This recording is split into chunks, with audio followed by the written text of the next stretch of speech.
திருமேற்றீஸ்வரர், காஞ்சிபுரம். காஞ்சிபுரத்தில் ஒரு காலத்தில் 1008 சிவாலயங்கள் இருந்ததாக சொல்கிறார்கள். அது கொஞ்சம் கொஞ்சமாக குறைந்து தற்போதைய குறிப்புகளின்படி 108 சிவாலயங்கள் இருக்கின்றன. இந்த 108 சிவாலயங்களில் சில ஆலயங்கள் மட்டுமே விமர்சையாக பூஜைகள் நடக்கின்றன. மற்ற ஆலயங்களில் பக்தர்கள் தேடி வந்தால்தான் பூஜை என்ற நிலை உள்ளது. இந்த 108 ஆலயங்களும் புராண வரலாற்றுப்படி ஒவ்வொரு சிறப்பை பின்னணியாக கொண்டவை. இவற்றில் 5 ஆலயங்கள் பாடல் பெற்ற ஆலயங்களாக திகழ்கின்றன. அதில் ஒரு ஆலயம் திருமேற்றளீஸ்வரர் ஆலயம் ஆகும். காஞ்சிபுரம் பிள்ளையார் பாளையம் பகுதியில் இந்த ஆலயம் அமைந்துள்ளது. இந்த ஆலய ஈஸ்வரனுக்கு திரு மேற்றளீஸ்வரர் என்ற பெயர் ஏற்பட்டதன் பின்னணியில் சுவாரஸ்யமான ஒரு சம்பவம் உள்ளது. மகாவிஷ்ணுவுக்கு ஒரு தடவை சற்று வித்தியாசமான ஆசை மனதில் தோன்றியது. சிவபெருமானைப் போல லிங்க வடிவத்தில் மாற வேண்டும் என்று நினைத்தார். தனக்கு அந்த பாக்கியத்தை அருளும்படி சிவபெருமானிடம் நேரில் கேட்டார். ஆனால் சிவபெருமானுக்கு அது சற்றும் விருப்பம் இல்லை. தன்னைப் போலவே விஷ்ணுவும் லிங்க வடிவம் எடுத்தால் தேவையற்ற குழப்பம் ஏற்படும் என்று கருதினார். ஆகையால் இது சாத்தியப்படாது என்று சொல்லி விஷ்ணுவின் கோரிக்கையை நிராகரித்தார். என்றாலும் விஷ்ணுவுக்கு ஆசை தீரவில்லை. எப்படியாவது லிங்க வடிவம் எடுத்து விட வேண்டும் என்று நினைத்தார். அதற்கான முயற்சிகளில் தொடர்ந்து ஈடுபட்டார்.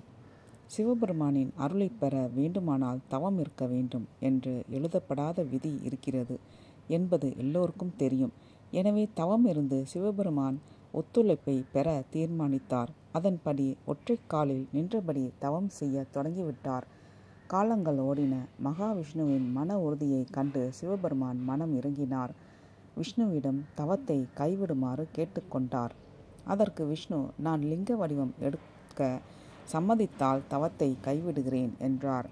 இதையடுத்து சிவபெருமான் ஒரு யோசனை சொன்னார்.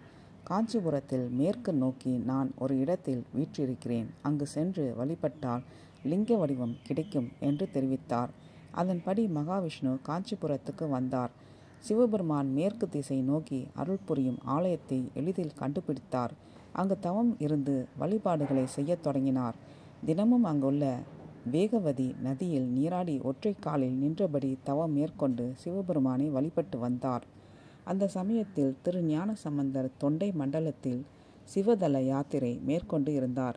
ஒவ்வொரு ஆலயமாக சென்று சிவனை வழிபட்டு வந்த அவர் காஞ்சிபுரத்தில் மேற்கு நோக்கி அருள் பாலிக்கும் சிவாலயத்துக்கும் வந்தார். அங்கு தவம் செய்து கொண்டிருந்த மகாவிஷ்ணுவை பார்த்து தவம் இருப்பது சிவன் என்று தவறாக புரிந்து கொண்டார். எனவே சற்று தூரத்திலேயே நின்றபடி பதிகம் பாட ஆரம்பித்து விட்டார். அவர் பாட பாட மகாவிஷ்ணுவின் உள்ளம் பரவசம் ஆனது.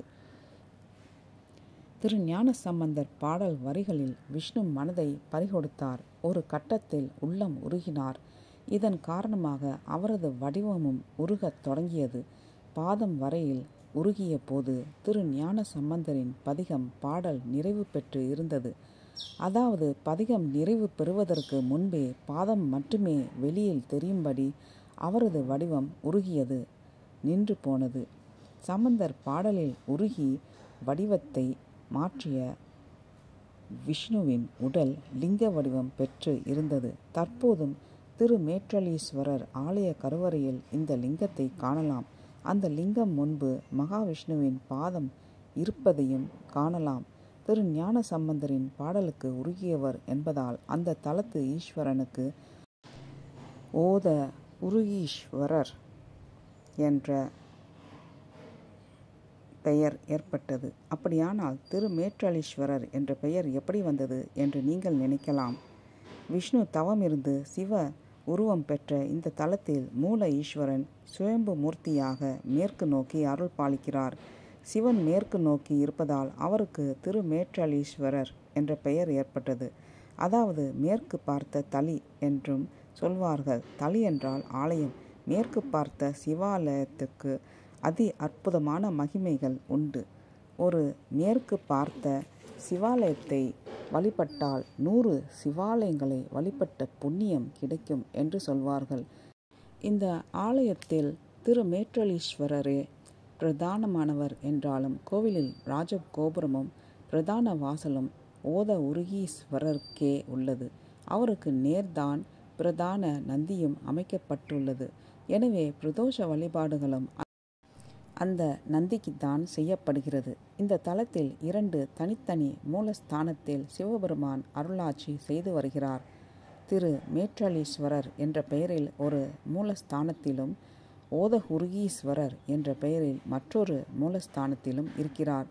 தொண்டை மண்டல பாடல் பெற்ற சிவாலய வரிசையில் 2வது இடத்தில் இருக்கும் இந்த ஆலயத்தில் சிவபெருமானுக்கு அபிஷேகம் செய்து வஸ்திரங்கள் சாத்தி வழிபட்டால் நல்லது நடக்கும் என்பது ஐதீகம். குறிப்பாக தன்னை மனம் உருகி வழிபட்ட விஷ்ணுவுக்கு தன் வடிவத்தையே கொடுத்தவர் என்பதால் திரு மேற்றலீஸ்வரரை வழிபட்டால் வேண்டும் வரம் எல்லாம் கிடைக்கும் என்பது ஐதீகம்.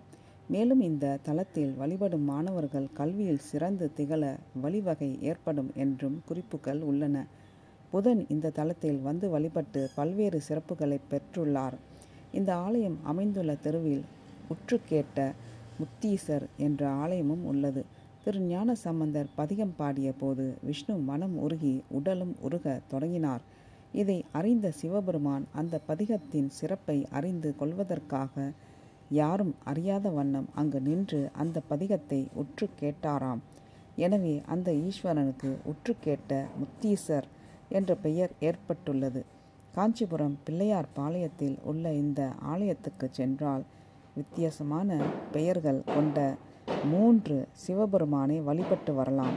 வெளியூர்களில் இருந்து செல்பவர்கள் காஞ்சிபுரம் பஸ் நிலையத்தில் இருந்து டவுன் பஸ்ஸில் மிக எளிதாக பிள்ளையார் பாளையத்துக்கு சென்று வர முடியும். நன்றி, வணக்கம்.